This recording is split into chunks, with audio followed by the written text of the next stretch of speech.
नीलम शर्मा। और आज हम बात करेंगे दो सुपरस्टार जो कि अपने समय के बहुत अच्छे जाने माने अभिनेता रहे और उनका आज जन्मदिन है। 9 जुलाई को उनका जन्मदिन मनाया जाता है, जिसमें से एक है संजीव कुमार और एक है गुरुदत्त। जी हाँ, गुरुदत्त या संजीव कुमार से जो भी फिल्म लाइन से जुड़े हैं, जो फिल्में देखते हैं, कोई ऐसा व्यक्ति नहीं होगा जो प्रभावित हुए बिना रहा हो। अपने समय के बहुत मशहूर स्टार अभिनेता तो रहे, साथ में एक लेजेंड बन गए। बाद में जैसे ही मृत्यु के बाद इनकी एक अलग पहचान, अलग खासियत सबके सामने प्रकट हुई। तो आज हमारे पास हम कुंडली डिस्कशन करते हैं, जिसमें से हम जो लेते हैं गुरुदत्त जी की कुंडली का विवेचन करते हैं कि किस तरीके से उनके छोटे से कैरियर के समय में और किस तरीके की हार्डल्स आई, क्या कुंडलियाँ बयां करती हैं। ऐसी बहुत सी चीज़ें हैं जो आज की डेट को हम देखकर कुंडलियों को जब हम प्रेडिक्शन करते हैं तो उनमें अवेयर करते हैं। आदमी किसी भी फील्ड में रहे पर उसको अपने ग्रहों की चाल का अगर पता है तो अपने जीवन में आने वाली परेशानियों को वो दूर कर सकता है। उन्हीं की जानकारी और एनालिसिस आज आपके साथ हम बैठ के करेंगे। जो टाइम हमें उपलब्ध है वो है 9 जुलाई सन 1925, 12 बजे दिन बेंगलोर में इनका जन्म हुआ है, जो हमें इनकी डेट ऑफ बर्थ पता है। उसके अनुसार इनकी जो कुंडली बनती है वो कन्या लगन की कुंडली बनती है और राशि बनती है इनकी कुंभ। कन्या लगन की कुंडली के हिसाब से अगर देखा जाए तो ग्रह स्थिति इनकी इस तरीके से बनी कि जिस समय इन्होंने जन्म लिया तो कुंडली देखते के साथ व्यक्ति बोल सकता है, एक जातक की कुंडली को देखकर एक ज्योतिषाचार्य, कि ये कुंडली काफ़ी ऊंचाइयों पे जाएगी। कुछ नेगेटिव प्रभाव भी पड़ते हैं, वो भी साथ साथ ज्योतिषाचार्य अवगत कराता है जो भी उसके पास कुंडली दिखाने आता है।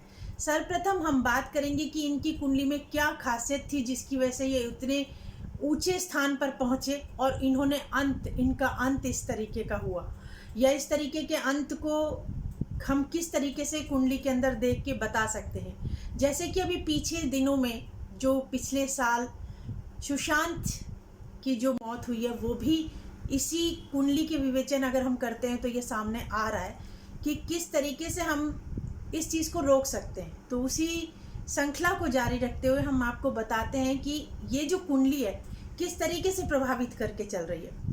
कन्या लगन की कुंडली है। कन्या लगन के अंदर बुध लग्नेश होते हैं। बुध अगर लग्नेश है और वो अगर एकादश में बैठ जाते हैं तो अपने आप में एक ये योग बनता है कि इच्छा पूर्ति का योग बना। तो बुध अगर एकादश में है तो इच्छा पूर्ति होगी, ये कुंडली बोल रही है।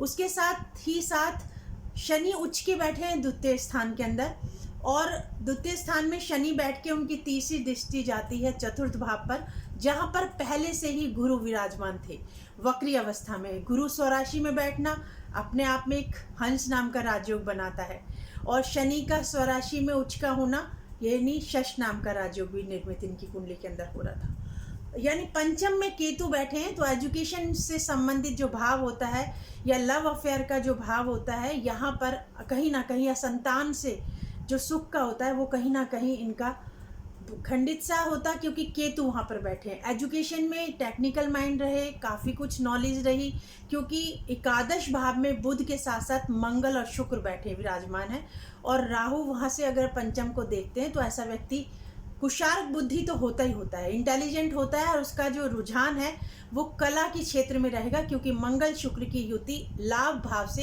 एजुकेशन को देख रही है, और साथ साथ बुध और शुक्र भी एक कलात्मक प्रवृत्ति देते हैं। ये इनकी कुंडली के अंदर एक अच्छे योग बन रहे थे।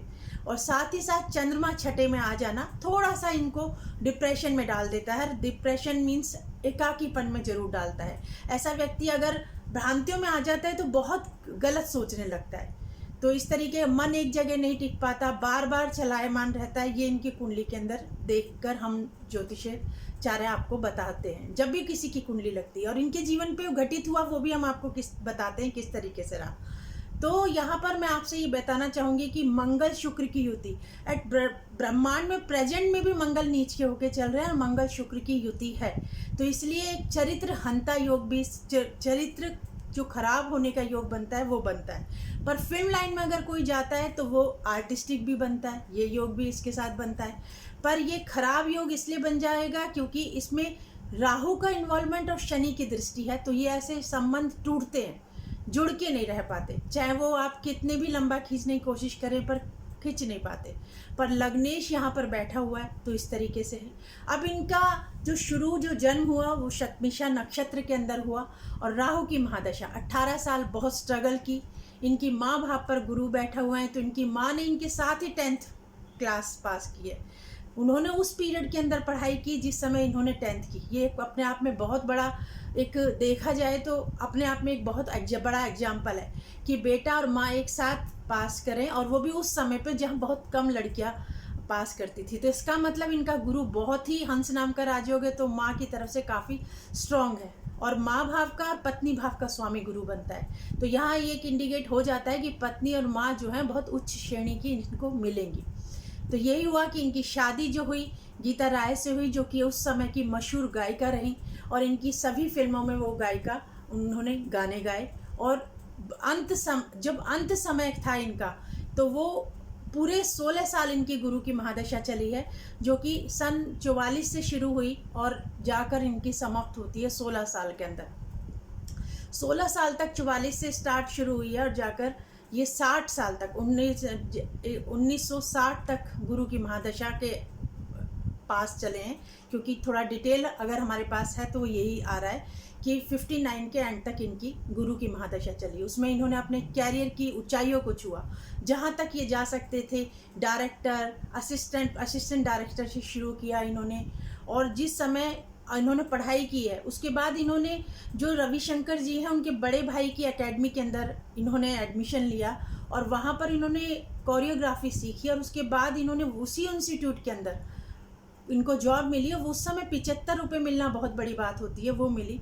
पर वहाँ पर भी इनका किसी के साथ अफेयर कहा जाता है कि रहा, और उसकी वजह से इनको वहाँ से नौकरी से छोड़नी पड़ी या निकाल दिया गया।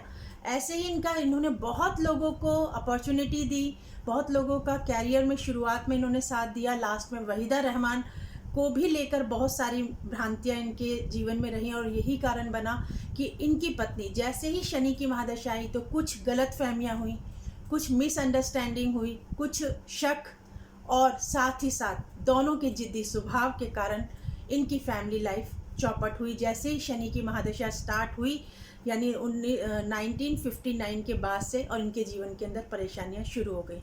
इन्होंने इतनी अच्छी बड़ी बड़ी फिल्में दी, कागज़ के फूल, प्यासा, साहब बीवी और गुलाम, ऐसी बाजी इतने अच्छे डायरेक्शन और इसके साथ दिया कि जो काम करते थे वो परफेक्शन के साथ करते थे, और बाद में इसी वजह से इनको लेजेंड यानी कि अपने फील्ड का महान व्यक्ति कहा गया।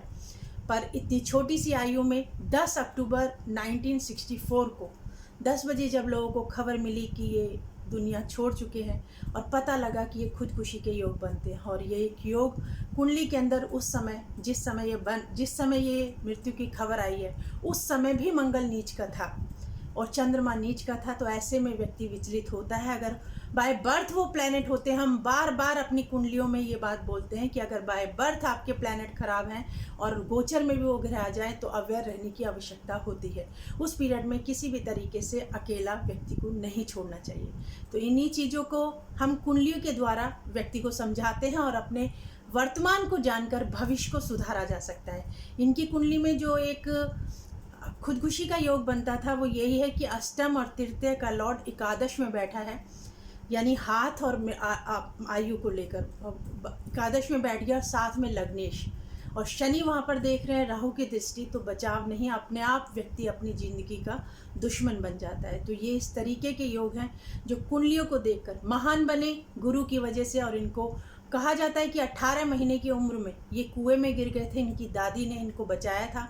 तो इनका नाम वसंत कुमार शिव शंकर पाडुकोण था, बदलकर इनकी दादी ने इनका नाम गुरु रखा, क्योंकि ये गुरुवार को पैदा हुए थे, और गुरु की महादशा ने इनको ऊंचाइयों पे पहुंचाया, इनको अच्छी पत्नी, अच्छी माँ का सानिध्य दिया। और जैसे ही गुरु की महादशा गई तो जहाँ हम कहते हैं कि शनि की 7.5 महादशा अंतरदशा आपके कर्मों का फल देती है और वहाँ पर आप अपनी स्थिति को नहीं सुधार पाते। तो हम अच्छे समय में संयम बरतने के लिए और सही राह पे चलने की सलाह देते हैं ज्योतिषाचार्य। तो ये बहुत बड़ा उदाहरण है कि कुंडलियों को देखकर हम विवेचना जो करते हैं उसमें अवेयर रहें तो आगे के जीवन को सही बना सकते हैं।